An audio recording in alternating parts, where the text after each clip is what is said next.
আসসালামু আলাইকুম। এখন দেখবেন সংবাদ শিরোনাম। দালানে থাকাদের সমান সুযোগ পাবে নিম্ন আয়ের মানুষের সন্তানেরা। করাইলের দোয়া মাহফিলে তারেক রহমান বললেন, কথা দিলে কথা রাখে বিএনপি। জুলাই গণ অভ্যুত্থান স্মৃতি জাদুঘরের অগ্রগতি দেখলেন প্রধান উপদেষ্টা। ফ্যাসিস্ট আমলের নৃশংসতা সম্পর্কে জানতে সবাইকে পরিদর্শনের আহ্বান। কাল সরকার প্রধানের কাছে পে স্কেলের প্রতিবেদন জমা দেবে বেতন কমিশন। দ্রব্যমূল্য ও বাস্তবতা বিবেচনায় রাখা হয়েছে সুপারিশ, জানিয়েছেন অর্থ উপদেষ্টা। ভাড়াটিয়াদের মেইন গেট এবং ছাদের চাবি দিতে বাধ্য থাকবেন বাড়িওয়ালারা। 2 বছরের আগে বাড়ানো যাবে না ভাড়া, নির্দেশনা উত্তর সিটির। এতক্ষণ দেখছিলেন সংবাদ শিরোনাম, এখন দেখবেন বিস্তারিত। রাজধানীর গুলশান বনানী বাড়িধারা সোসাইটির আয়োজনে দোয়া মাহফিল অনুষ্ঠানে কথা বলছেন বিএনপির চেয়ারম্যান তারেক রহমান। ঠিক আছে, এই পানির যে সমস্যার কথা বললাম, নিশ্চয়ই আপনারা এখন এই সমস্যাগুলো নিশ্চয়ই আপনাদের মনে হতে পারে যে আচ্ছা, তাহলে তারেক রহমান আপনার কাছে কি সমস্যার সমাধান আছে? পানি নিয়ে যখন আপনি এত বড় বড় কথা বলছেন, তো সমাধানটা কি আছে? জি সম্মানিত উপস্থিতিবৃন্দ, সমাধান একটা আছে। এত বৃহৎ যখন এই সমস্যাটা, এটার সমাধানটাও কিন্তু স্লোলি হবে, হুট করে রাত পোহালেই যে সমাধানটা হয়ে যাবে, নট দ্যাট। আমরা যেটা করতে পারি, যেটা খুব সিম্পল জিনিস, এখানে অনেক মুরব্বী বসে আছেন, পেছনে অনেক মুরব্বী আছেন, আমার বয়সী মাঝ বয়সী যারা আছেন, আমরা জানি, আমাদের ইয়াং যারা আছেন তারা হয়তো ডকুমেন্টারিতে দেখেছেন। আমার বাবা যখন বেঁচে ছিলেন, শহীদ রাষ্ট্রপতি জিয়াউর রহমান, ওনার একটি প্রজেক্ট ছিল যেটার জন্য উনি খুব ফেমাস, সেটা হচ্ছে খাল খনন কর্মসূচি।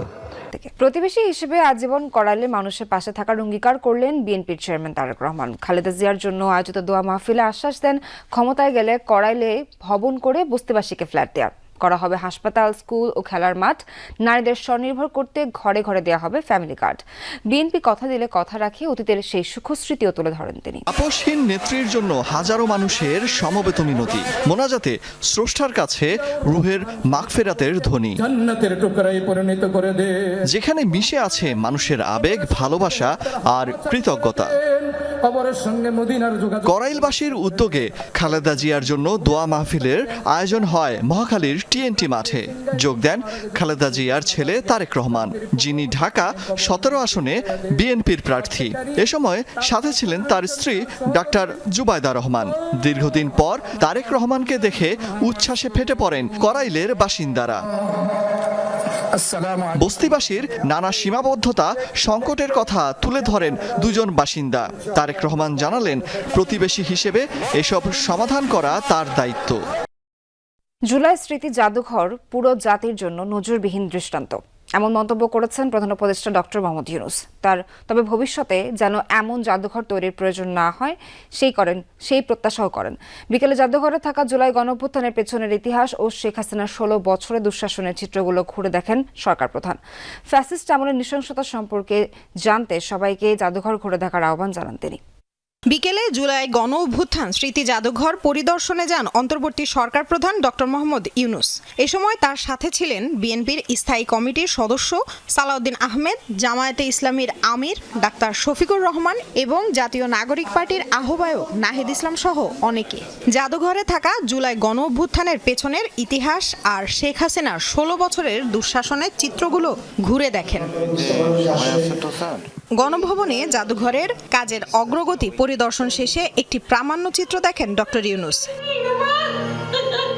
যেখানে উঠে এসেছে ফ্যাসিস্ট শাসনামলে গুম, রাষ্ট্রীয়ভাবে পরিচালিত দমন পীড়ন ও বিরোধীদের ওপর হামলা আর অভ্যুত্থানে সংগঠিত গণহত্যার চিত্র। আগামীকাল বিকালে পে স্কেলের প্রতিবেদন জমা দিবে বেতন কমিশন। কমিশন প্রধান জাকির আহমেদ খান সব সদস্যদের সাথে নিয়ে প্রধান উপদেষ্টার কার্যালয়ে এই প্রতিবেদন জমা দেবেন। অর্থ উপদেষ্টা ডক্টর সালেউদ্দিন আহমেদ এ সময় উপস্থিত থাকবেন। সচিবালয়ে দুপুরে অর্থ উপদেষ্টা এই কথা জানান। প্রতিবেদন জমার আগ পর্যন্ত এ বিষয়ে মন্তব্য করতে রাজি হননি তিনি। জানান, সরকারি চাকরিজীবীরা খুশি হবেন এমন সুপারিশ থাকছে প্রতিবেদনে। বলেন, সুপারিশের ক্ষেত্রে দ্রব্যমূল্য এবং বাস্তবতা বিবেচনায় রাখা হয়েছে বলে জানিয়েছে কমিশন। আগামীকাল চেয়ারম্যান, যে পেপারের চেয়ারম্যান, অন্যান্য সদস্যরা যাবেন, ওনার চিফ এডভাইজার থাকবেন, আমি থাকবো, ফাইন্যান্স সেক্রেটারি থাকবে, ওখানে ডেটা আপনাকে দেবেন বিকাল 5টা। অযৌক্তিক চাপ দিয়ে বাংলাদেশকে ভারতে খেলতে বাধ্য করা যাবে না। মন্তব্য করেছেন যুব ও ক্রীড়া উপদেষ্টা ডক্টর আসিফ নজরুল। দুপুরে সচিবালয়ে সাংবাদিকদের দাবি করেন, বাংলাদেশ না গেলে স্কটল্যান্ডকে নেওয়া হবে। আনুষ্ঠানিকভাবে এমন কিছু শোনেননি তিনি। বলেন, অতীতে ভারত পাকিস্তানে খেলতে যাবে না বলেছে, সে কারণে আইসিসি ভেন্যু পরিবর্তন করেছে। বাংলাদেশ যৌক্তিক কারণে ভেন্যু চেঞ্জের কথা বলেছে। আমরা অত্যন্ত লজিক্যাল কারণে ভেন্যু চেঞ্জের কথা বলেছি।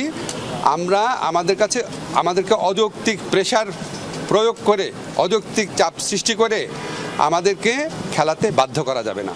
যশোরে জমি সংক্রান্ত বিরোধের জেরে রক্তক্ষয়ী সংঘর্ষে গুরুতর আহত একজন হাসপাতালে যাওয়ার পথে নিহত হয়েছেন।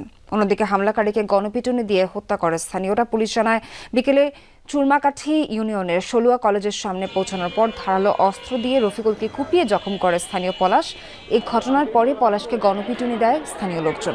রফিকুল ও পলাশ দুজনেই জগহাটি গ্রামের বাসিন্দা। স্থানীয়রা জানায়, রফিকুল ও পলাশের মধ্যে অনেকদিন ধরে জমি সংক্রান্ত বিরোধ চলছিল। এই ঘটনায় এলাকায় থমথমে পরিস্থিতি। 2 বছরের আগে বাড়ানো যাবে না বাড়ি ভাড়া। ভাড়াটির নিরাপত্তার স্বার্থে ছাদ ও মূল গেটের চাবি দিতে হবে। বাড়িওয়ালাকে বাড়ি বসবাসযোগ্য রাখতে হবে এবং সব ইউটিলিটি সুবিধা তিনিই নিশ্চিত করবেন। ঢাকা উত্তর সিটি কর্পোরেশনের এক নির্দেশিকায় এসব কথা বলা হয়েছে।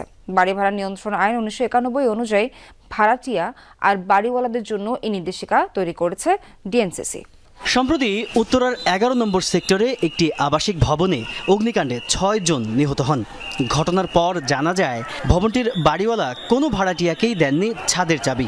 ফলে আগুন লাগার পর বিকল্প পথে বের হতে না পেরে হতাহতের সংখ্যা বেড়ে যায় বলে অভিযোগ ওঠে।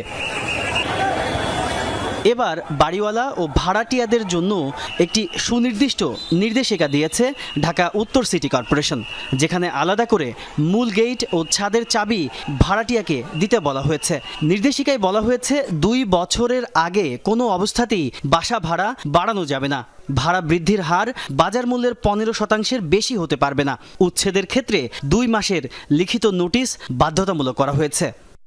বাড়িওয়ালা তার প্রত্যেক ভাড়াটিয়াকে ছাদের এবং মূল গেটের চাবি শর্ত সাপেক্ষে প্রদান করবেন।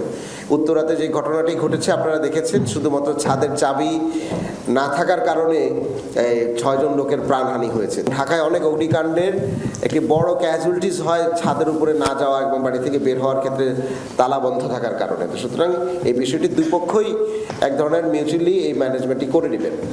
ভাড়াটিয়াদের জন্য ডিএনসিসির নির্দেশিকায় বলা হয়েছে, প্রতি মাসের 10 তারিখের মধ্যে ভাড়া পরিশোধ করে স্বাক্ষরযুক্ত রসিদ নিতে হবে। চুক্তি বাতিল করতে হলে 2 মাস আগে জানাতে হবে বাড়িওয়ালাকে।